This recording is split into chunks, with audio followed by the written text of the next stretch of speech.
Hello friends, good morning. দেখো একটি অঙ্ক। 660 টাকায় একটি শাল বিক্রি করলেন। শাল বিক্রি করে এর যত টাকা লাভ হলো 640 টাকায় বিক্রি করলে তত টাকা ক্ষতি হতো। কত টাকায় শালটি কিনেছিলেন?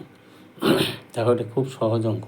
আমি আগেই বলেছি আগের ভিডিওতে যে যত আর তত যদি থাকে তাহলে দুটো যোগ করে 2 দিয়ে ভাগ করলেই ক্রয় মূল্য বেরিয়ে যায়। তাহলে শর্টকাট প্রসেস আমি এটা দেখালাম। দেখো, ক্রয় মূল্য হবে 660, যত টাকায় বিক্রি করেছিল তাহলে 640 তত দুটো যোগ করে 2 দিয়ে ভাগ করলে 650 টাকা উত্তর হয়ে গেছে, অপশান সি। তাহলে এটা ডিটেলস কি দেখো, আমরা ধরি 660 টাকায় বিক্রি করে এক্স টাকা তার লাভ হয়। তাহলে শালটির ক্রয় মূল্য কত? 660 মাইনাস এক্স। বিক্রয় মূল্য থেকে লাভ বাদ দিলে ক্রয় মূল্য হয়। তাহলে সেই ক্রয় মূল্য 660 মাইনাস লাভ বিয়োগ করে দিলাম।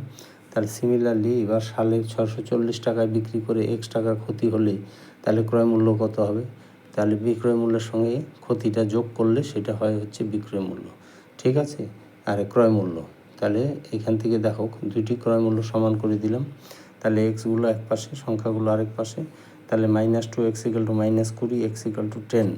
তাহলে এবার ক্রয় মূল্য কত হবে? 660 মাইনাস এক্স, এর মধ্যে এক্সের মান বসিয়ে দিলাম 10, তাহলে 650 টাকা। তুমি মনে করো যদি যে এটার মধ্যে বসাবে এক্সের মান, তাও হবে 640 প্লাস এক্স হবে তখন। তাহলে এক্সের মান 10 হলে 650 টাকাই হবে। অঙ্কটি ভালো।